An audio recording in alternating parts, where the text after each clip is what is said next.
The city was too much, too loud, too crowded. I wanted peace. When I saw the old house online, I knew. It was far away in a quiet province, affordable too, perfect. The drive was long but worth it. The house was more beautiful in person, old but strong. Vines and flowers covered the walls, like a garden. I took a deep breath. The air was clean, fresh. This was home now. The caretaker, a quiet man, handed me the keys. He didn't smile much, didn't talk much either. But that was all right. I liked my peace.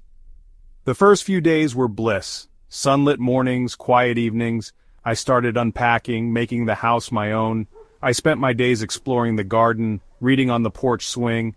The silence was my companion, the birdsong my music. For the first time in a long time I felt calm. Hope bloomed in my chest, as bright as the flowers around me. This fresh start was what I needed.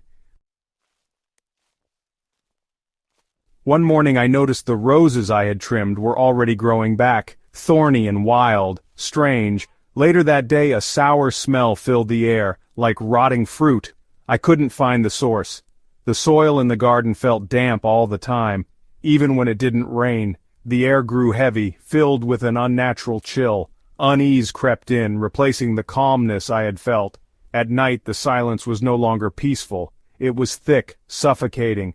I felt eyes on me, watching from the shadows. I told myself it was just the wind, the rustling leaves, but deep down, fear took root.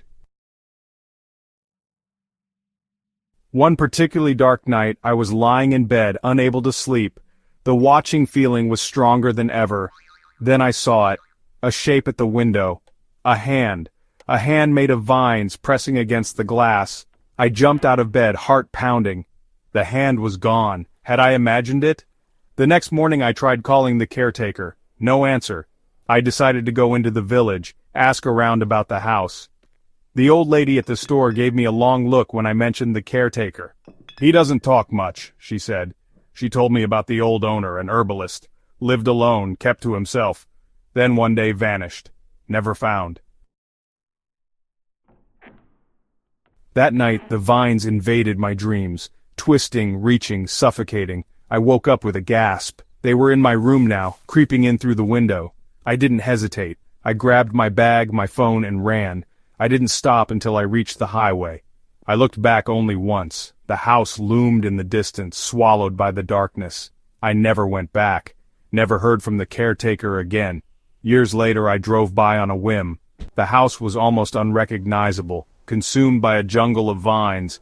And on the roof, something glinted in the sunlight. A shape. A hand. Or was it just my imagination? Some things are best left undisturbed, lost in the whispers of the past. Like that house. Like the things it held.